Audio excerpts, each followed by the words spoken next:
আসসালামু আলাইকুম। নীলা লাইফস্টাইল কাছে দূরে যে যেখান থেকে দেখছেন আশা করছি সবাই ভালো আছেন।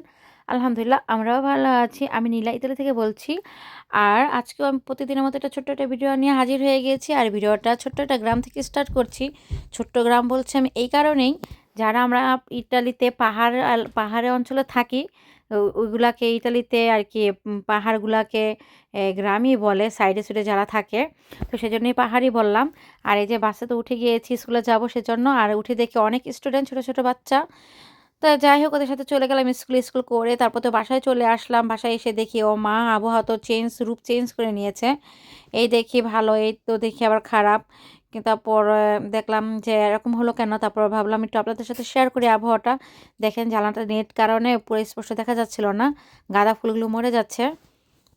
সেটাই দেখলাম আর আপনাদের কাছে একটু শেয়ার করলাম। আর এই যে দেখতেই পাচ্ছেন, আব্দুল্লাহর জন্য খাবার নিয়েছি। আব্দুল্লাহ বাবা অনেক খাবার ট্রাই করেছে, আব্দুলকে খাওয়াতে পারিনি, জুস থেকে শুরু করে রুটি। তারপর যাই হোক, এখন আমি একটু পুডিং বানিয়েছিলাম আগের দিন ওর জন্য, তো সেটাই এখন আমি নিয়েছি, ও খাবে। আর এই যে দেখেন কত রকমের বাহানা, মোছড়ামুছি শুরু হয়ে গেছে, খাবে না, খেতেই চায় না কোনো খাবার। তারপর তো ঝটপট করে খাইয়ে দিয়ে কিছু খেয়েছে, কিছু নিজে খেয়েছি। তারপরে আসলাম রান্নার জন্য। আর এই যে রান্নাটা আজকে আমি বাকি রেখেছি, আগের দিন কোনো রান্না করিনি। গোস্ত হলে সেটা আগের দিন রান্না করে রাখি, আর বেশি ভেজাল হলে। আর সবজি হলে আগের দিন কেটে কুপেছে পরিষ্কার করে ধুয়ে মেছে রেখে দেই, এসে শুধু রান্নাটা বসিয়ে দিই। তো আজকে সেই রকমই করেছি। এই যে কেপসি কি বলে এটা, হ্যাঁ, ক্যাপসিকাম 2 রকমের, হলুদ আর লাল, আর গাজর, ঝুঁকিনি, আলু, টমেটো সেদানো, সব কিছু ইটালিয়ান সবজি দিয়ে রান্না বসিয়ে দিয়েছি, যা যা লাগে সেগুলো দিয়ে। আর পাশের চুলায় বসিয়ে দিয়েছি ভাত। আর আরও কিছু আমি রান্না করেছি এরপর আর কি। এর সাথে সাথে অনেক কিছু রান্না করেছি, সেটা হচ্ছে স্প্যানিশের শাক, যেটা নাকি ইতালিয়ান ভাষায় এই স্প্যানিশ শাক বলে, আর বাংলা বলে আমার পালং শাক। তো এই যে তন্ন দিয়ে রান্না করেছিলাম। আর এই যে এই মাছটা আমি ঝুরি করেছি, ঝুরি বলতে ঝুরা ঝুরা করে ভাজা ভাজা করে নিয়েছি। এটা হচ্ছে ইতালিয়ানি একটা মাছ, সেটা হলো পোয়া। বাংলাদেশের পোয়া মাছের মতো অনেকটাই টেস্ট, রোয়া রোয়া লাগে। আর আগের মাছ ছিল, সেটাকে গরম করে নিয়েছি। আর এই যে তারপর তো বের হয়ে গিয়েছি হলো ডাক্তার কাছে যাব, সেই উদ্দেশ্যে রওনা দিয়েছি। ওই দিনও তো আপনাদের সাথে শেয়ার করেছিলাম যে আমরা হসপিটালে আসছিলাম। তো সেদিনই আমাদের একটা রিসিপ্টটা দিয়েছিল, ওই হসপিটালে যাব সেজন্য এই একই পথ দিয়ে যাচ্ছি।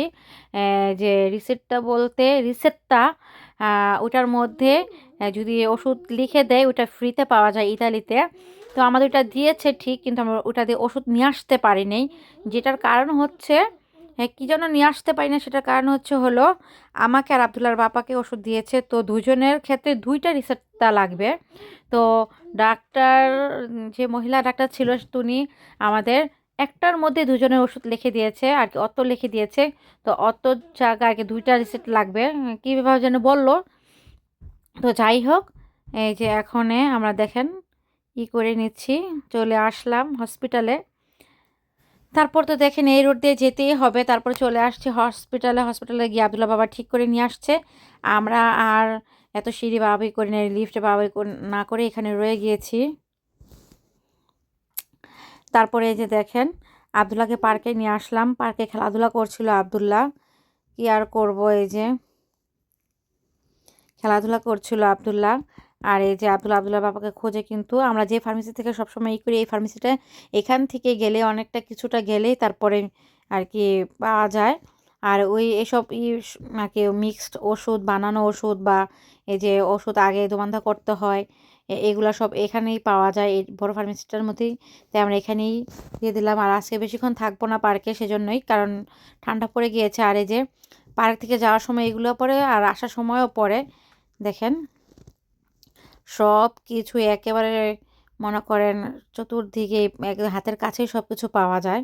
তারপর তো আমি একটু মার্কেটে ঢুকেছিলাম। এই মার্কেটে শুধু এই যে এইসব জিনিসই পাওয়া যায় আর কি, এক সাইডে শুধু এইসবই। এখন দেখছিলাম লাগলে তো লাগার, কম জিনিস লাগে না, নিলে নিতেই হয়। ওই দিন তো দেখলেন, আপনাদের সাথে শেয়ার করলাম, অনেক কিছু নিয়েছিলাম। বললামই তো, আর আজকে তেমন কিছু নিব না। এই যেটা দেখছিলাম, এটা নাকি সাদা কাপড় চোপড়ের মধ্যে ব্যবহার করে। তো যাই হোক, এই যে একটু ঘুরে ঘুরে দেখছিলাম, একই প্রতিদিন যদি বের হয়ে মার্কেটের উদ্দেশ্যে আসি, একই জিনিস একটাই আর কি, ভিডিও করলে একই রকম লাগবে। তো এটা ছিল অন্য একটা মার্কেট, এটা কিন্তু অভিয়সও না, অ্যারোস পারো না, এটা হচ্ছে কি যেন নাম মার্কেটটার। তো আরেকদিন দেখলে আপনাদের সাথে শেয়ার করবো, এটা সেন্টারের মধ্যেই। আর ওইগুলো হচ্ছে আরও অন্য পেছনে। আর এই যে একটু ক্রিসমাসের জন্য সাজানো হচ্ছিল, তো সেটাই আপনাদের সাথে একটু শেয়ার করলাম যে কিভাবে সাজাচ্ছে। এগুলো অল টাইমই এখানে থাকবে, যখনই আসবো আমি আবার আসবো, আবারও দেখবেন এগুলো যে সাজিয়েছে এরকমই থাকবে। আমরা আরেকদিন যাব ভাবছি, আরেকদিনও যাব আব্দুল্লাহকে নিয়ে, তো ওইটা রাত্রে যাব যখন এই যে বড়দিনের এগুলো হবে। এখনও তো সাজিয়ে ফেলেছে, সাজানো হয়ে গেছে আরও কত 2-3 সপ্তাহ আগের থেকেই। তো তারপরেও কি আমরা আরেক ডিসেম্বর মাসে আসলে তারপরে যাব। আর এই যে রাতের আবহাওয়াটা দেখেন, একটু বের হলাম, একটু রেস্ট টেস্ট নিয়ে ক্লান্ত হয়ে গিয়েছে। আব্দুল্লাহ বাবা তো কাজেই চলে গিয়েছে, আমরা চলে আসছি সন্ধ্যার আগেই। তো এই যে আসার পরে সন্ধ্যাটা হয়ে গিয়েছে, আব্দুল্লাহ বাবা একটু রেস্ট নিয়েছে, আমরা রেস্ট নিয়েছি। আব্দুল্লাহ বাবা যে কাজে চলে গিয়েছে আর আব্দুল্লাহ ভ্যাবে করছিল, সেই জন্য আব্দুল্লাহকে একটু বারান্দায় নিয়ে আসলাম। আর এই যে আব্দুল্লাহ সবসময় কান্না করার বাবা, কাজে যাওয়ার সময় যে বলছিলাম দেখো সবসময় দেখাই, তোমার কি মনে আছে আমরা যে এই বাসায় থাকতাম আগে, তুমি তো ভুলে গিয়েছো? বলে না, ভুলি নাই, আমার মনে আছে এখনও। তারপর আমার কিছু বলতে রাতের জন্য একটু ভাত রান্নার প্রয়োজন ছিল, তো আমি সেটাও বসিয়ে দিয়েছি। বসিয়ে দিয়ে তারপরে এই যে একটু দাঁড়িয়েছি এখানে। আব্দুল্লাহ কান্না করছিল, আব্দুল্লাহকে সান্ত্বনা দিচ্ছিলাম। আগে তো আগের বাসা থেকে আব্দুল্লাহ বাবাকে দেখা যেত, এখনও দেখা যায়, তো আব্দুল্লাহকে একটু কুলে উঠতে হয়। আর এই বারান্দায় যেহেতু আসতে একটু ভয় পায়, সেজন্য কুলেই নেই। আর যেহেতু সাইনবোর্ডটা লাগানো হয়েছে, সেজন্য নিচের কিছু দেখাই যায় না, একেবারে বন্দি হয়ে গিয়েছে আমার ছেলেটা। তারপরে এই যে দেখেন কি অবস্থা, মানুষজন আসে যায়, তারপর কি আর করে, বেশিক্ষণ তো দাঁড়াবো না, এখন চলেই আসবো। বাসাটা আমাদের সবই ক্লিন করা আছে। আর ওই যে রান্না বসিয়ে দিয়েছি, দেখতেই পাচ্ছেন, ছোট্ট একটা পাকের ঘর।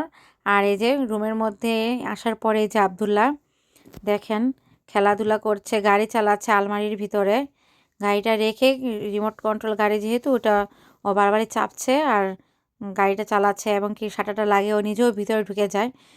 আর কি আর করার, এই যে কিছু নষ্ট হয়ে আছে। এই যে দেখেন, বললামই তো অনেক জুস ট্রাই করেছে ওর বাবা। আবার বিকেলেও আমরা আসার পরে ও এটা খাবে না ওটা খাবে, এটা আরামসা দেখে খেতে পারে নাই, এটা ফালানো গেল। আর এই যে পেয়ারাটা খাবে বলে নিয়েছে, পুরাই ভরা, খেলো না। আজকে খাবার শুধু নষ্টই করেছে আব্দুল্লাহ। তো আজকে ভিডিওটা এই পর্যন্তই। আল্লাহ হাফেজ।